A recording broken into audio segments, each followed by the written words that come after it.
what's going on, guys? It's Steve. So I have like a pretty much a prediction video for you guys today, and I was just thinking, and someone's comment, I don't remember who commented it, but they're talking about, are you still gonna watch the NBA after LeBron? So that video was a few weeks ago, and I actually, I started doing some research and seeing like who's in the league, how many years, they have projected left in their career and stuff, and come to think of it, it's strange because I think the NBA is going to go through a dry spell. And the reason why I say this is because I don't see any young players right now that can be box office. We have Carmelo Anthony Towns, but he's not in the right market, and he's a big man. Most people don't like big men because they're not easy to relate to. Now, he's a great player, but I don't see him being box office. I see him being like a Kevin Garnett or like a Tim Duncan, really not box office. I mean, Kevin Garnett was box office in Minnesota, but elsewhere, not really. Tim Duncan's, not really that box office either, even though he's an all-time great player. Kristaps Porzingis, he's in the right market, but I have my doubts about how great he's going to be in terms of a player. I think he's going to be great, but I don't know if, I'm not sold yet on him being an NBA superstar just yet. I have to see him play more. And then, we have Ben Simmons coming in, but, you guys got to chill out with that hype train, you know what I mean? Like, he hasn't even played an NBA game yet. We got to see first, but if you really think about it, it was the 2000, and I know a lot of you guys are going to get annoyed when I say this, but it was pretty much the 2003 NBA draft that kept the NBA afloat in the 2000s. I mean, if you think about it, 2003 came, Jordan retired, NBA ratings went down, less people were watching games.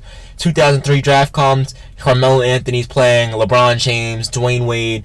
I know a lot of you guys are going to hate me saying this, but Chris Bosh was really big in Toronto, and, people love seeing Chris Bosh play in Toronto. Raptor fans, not like he wasn't as box office as the other three. But then you also had Kobe enter his prime at that time at the same time. And then you had Tracy McGrady in his prime at that time. We had Dirk Nowitzki in his prime, so those players, they kept the NBA afloat. Obviously, Tim Duncan helped keep the NBA afloat. Let's not be disrespectful. Let's not be disrespectful to Kevin Garnett either, and all these other great players like Steve Nash, and But at the same time, it's like if it weren't for those players, the NBA would have disappeared. But the thing that worries me most is I don't see any young players that can hold the NBA from now. What is it? 2016? I would say around 2022. Around 2022 is when the NBA is going to decline because there's not going to be any superstars left. I mean, Carmelo's going to be done. LeBron's going to be done. Dwyane Wade's almost done. Chris Bosh, there's no guarantee he's going to play anymore. Kobe retired. Tim Duncan retired. Kevin Garnett retired, but they were all out of their prime already. But all of these, Kobe was still box office. That's a crazy thing. And his last year in the NBA was legendary. But we have Dirk left. But besides that, I mean, who the hell do we have? Kevin Durant, obviously, Stephen Curry, Russell Westbrook. But, I mean, by the time LeBron retires, Melo retires, all these, the 03 draft pretty much, by the time they retire, Kevin Durant's going to be way out of his prime. Russell Westbrook's probably going to be out of his prime. Stephen Curry's going to be out of his prime. All of the stars now are going to be out of their prime. James Harden, all of those star players are going to be out of their prime. But who's going to be after them? I don't see any young players right now that have potential. Like, people say Devin Booker, and when I judge a superstar, what I look at in a young player when I see a superstar is someone that comes into the league right away and starts making noise. Like LeBron did, like D-Wade did, like Carmelo did, you know what I'm saying? Yeah, there are the exceptions like Kobe and Tracy McGrady, but like Tim Duncan did, the exceptions like Dirk, but that's what I look at. And Michael Jordan coming into the league, making a splash, Magic Johnson, Larry Bird. When I look at those players and I see how they dominated right away and made noise right away, that's when I was like, okay, they're going to be superstars. That's what I use to judge. So, when I look at these young players, and I don't really see anyone make an impact besides Porzingis and Karl Anthony Towns last year, those are the only two potential superstars that I see in the NBA. And, it's scary because I don't know if that's going to be able to hold the NBA up, because the NBA, it's like a blessing in disguise, pretty much. Well, actually, no, that's not the right wording. It's like we're blessed, but we're also doomed at the same time. There's some really good quote that goes with that, but I don't remember the quote. But we're blessed and doomed at the same time. And the reason is we were blessed to be able to see and watch the greatest era ever.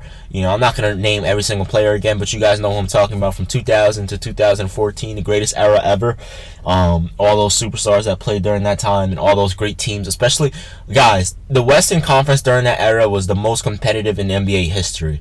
I've said this before, but Phoenix Suns and Utah Jazz, and they were winning like 50 plus games, and they were still like the 6th seed in the West, so but we're just blessed with all of that. And when all of that goes away, is it going to be as entertaining? You know what I'm saying? That's what I'm trying to say. Look, after all of this goes away, and it already has for the most part, the only thing really keeping the league together right now is LeBron James, and that's pretty much it, to be honest, is LeBron James. Because let's be real for a second, Carmelo Anthony, he is still box office, but people hate him.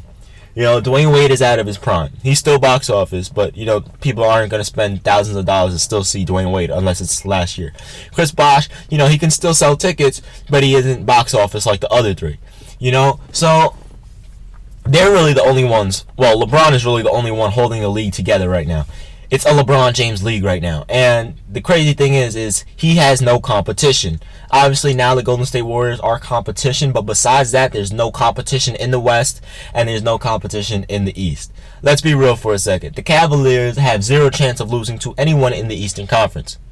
Zero chance. And like I said, the only person that could do it, I'm not saying he will, but statistically, based off of historical, factual evidence, the only person that could do it, who has the best record against him, who has the best stats against him, and who holds him to the least, to lower numbers than his career averages, that is Carmelo Anthony, right? But I don't see the Knicks beating the Cavaliers, in all honesty, right? In the Western Conference, who the hell is going to beat the Golden State Warriors? You know what I'm saying? So the NBA is about to experience, a really big dry spell, and that's partly their fault for raising the salary cap, allowing players to team up on super teams and things like that.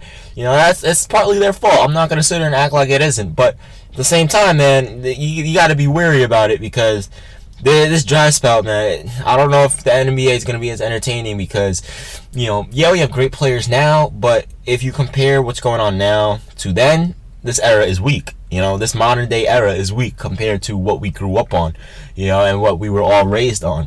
For the past that era is over. So from 2000 to 2014, in my opinion, a lot of you guys agreed with me, but so this era is weak. I mean, there's no competition in the West. The Spurs cannot beat the Golden State Warriors.